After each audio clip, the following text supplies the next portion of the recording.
terminar también con esto y con un poquito tocando tierra en muchos aspectos a nivel también social, es importante. A veces la parte psicológica parece como que los psicólogos o los psicoterapeutas o la psicología en sí lo que hace es tocar la parte personal, pero no tiene nada que ver con lo social. Es como no, también tiene que ver con la parte social, obviamente. ¿Ya? Las conductas sociales brotan de las personas y lo que se tratan son personas, pero hay cosas colectivas que también es bueno mirarlo. ¿De dónde brota esto? ¿Por qué este tema? Por un lado, porque es una realidad. Segundo, nos atañe a todos. Tercero, porque es una realidad también social y muy vigente, muy actual hoy día. Ayer, y ya ahora nos vamos a dar cuenta por qué os cuento esta anécdota. Ayer estaba viendo yo la televisión, si alguno la vio, quizá coincidió. Narraban de que en Estados Unidos, cosa que también ha pasado aquí en otros momentos, una serie de chavales, a unos señores pobres que estaban en unos bancos de un parque, les dieron una paliza. Los grabó una cámara, los han pillado y tal.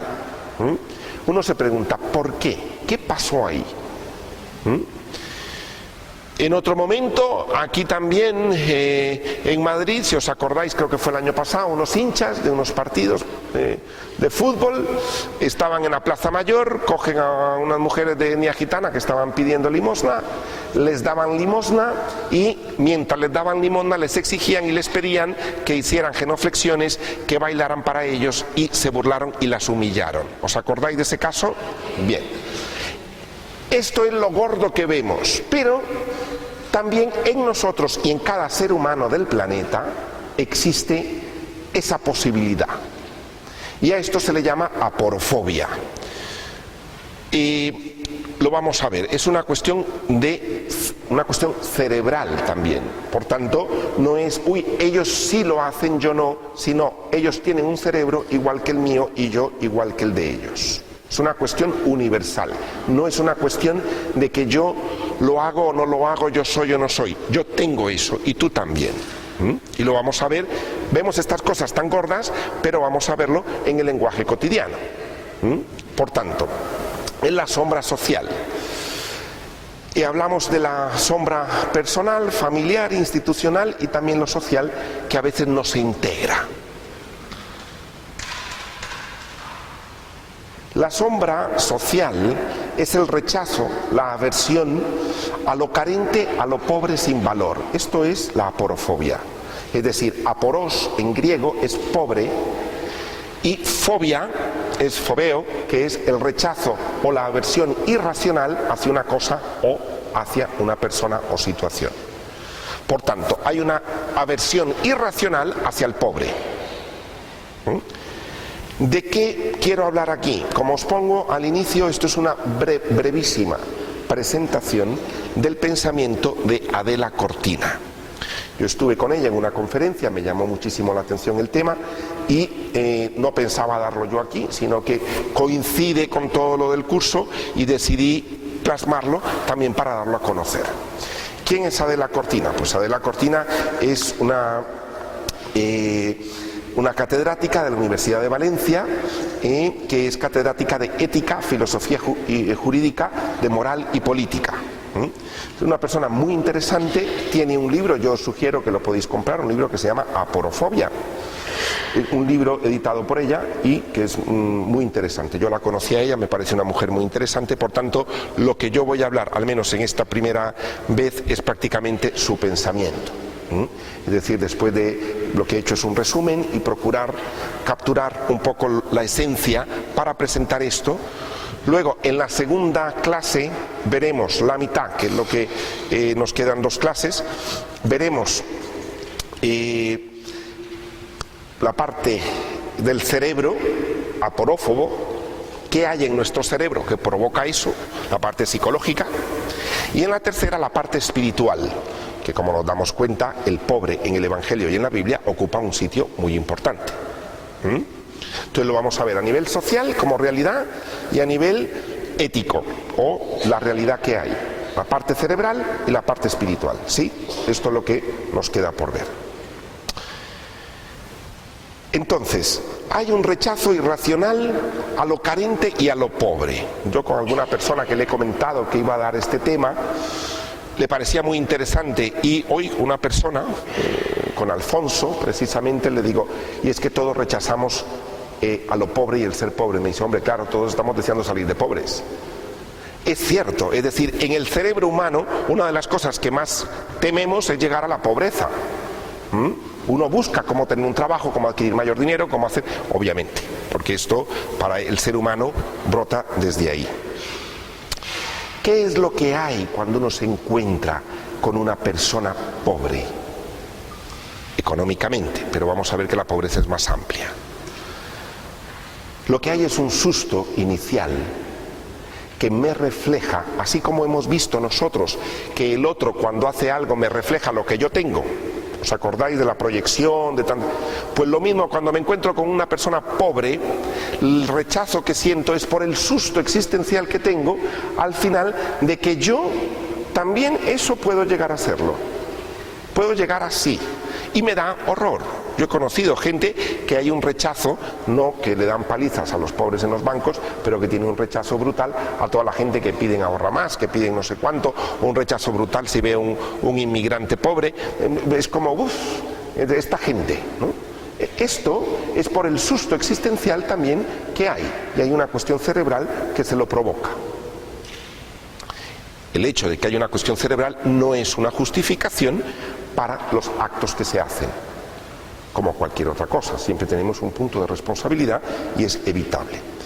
Cáritas Española nos dice que hay en España aproximadamente unos 40.000 personas sin hogar, sin contar los que están a punto de la exclusión y del riesgo social.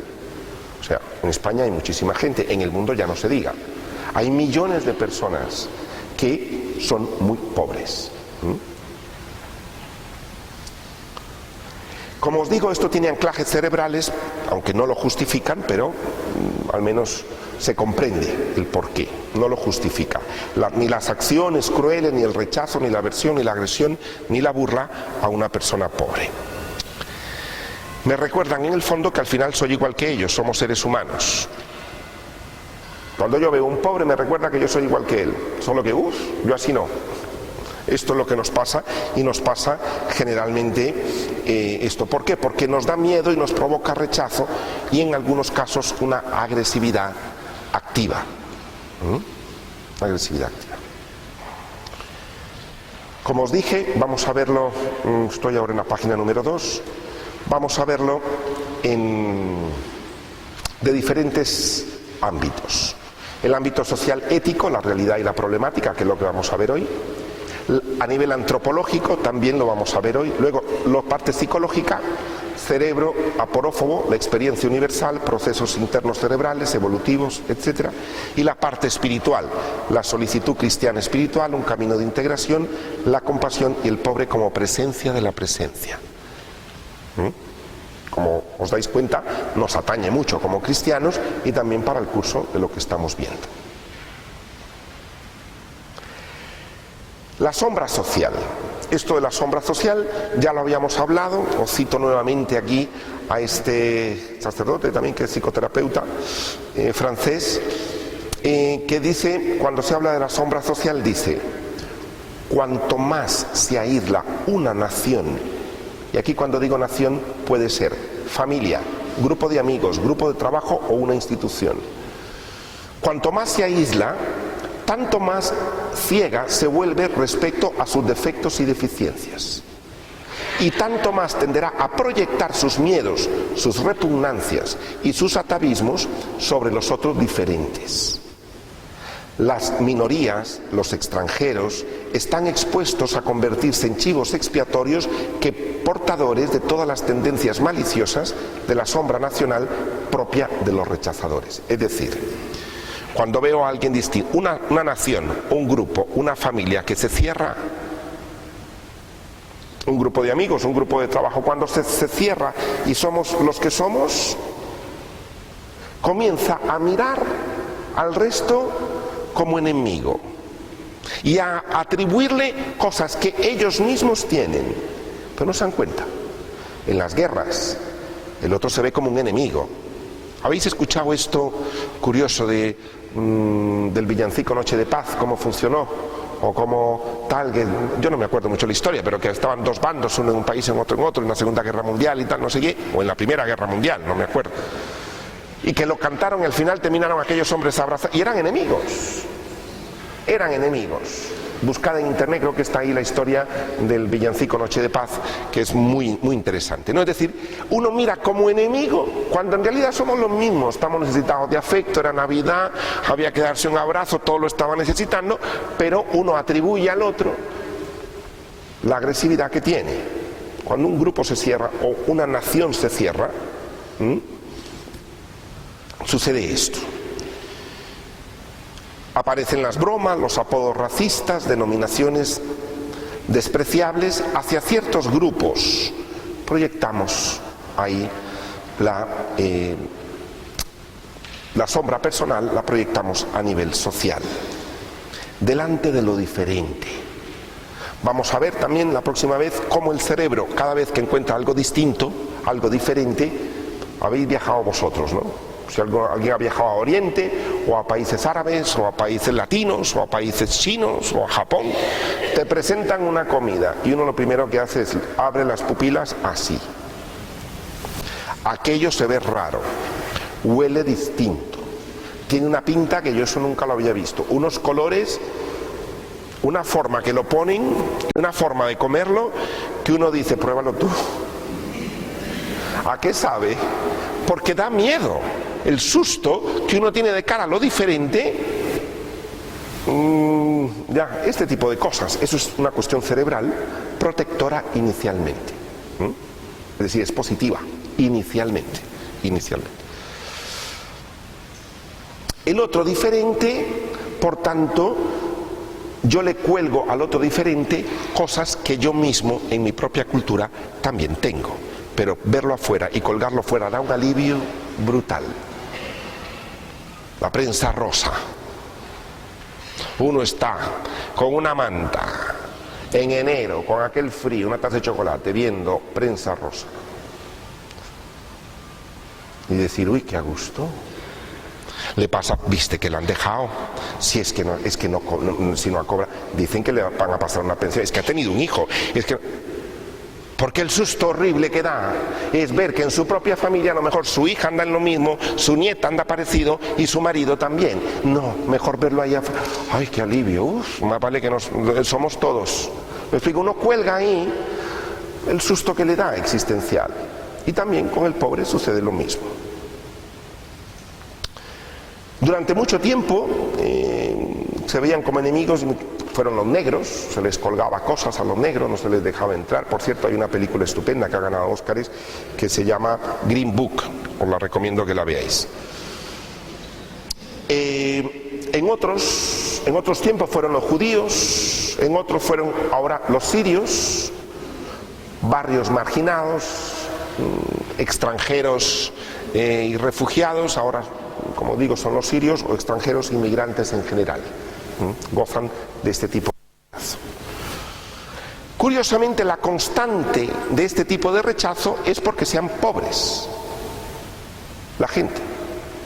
Y ahora vamos a ver por qué. Cómo es que uno dice, pero no es porque sean pobres, es porque son pobres.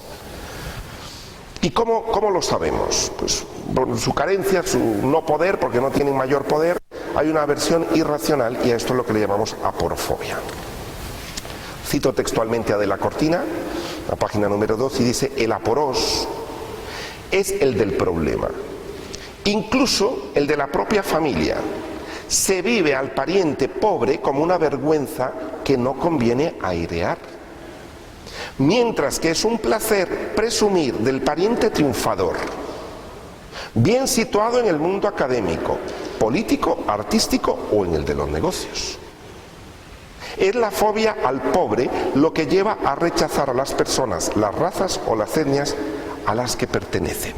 No es la raza, no es la etnia, no es la cultura ni lo raro que se visten. No es eso. ¿Y cómo sabemos eso? Lo sabemos porque, bueno, ya aquí hemos visto, estoy en la página número 3,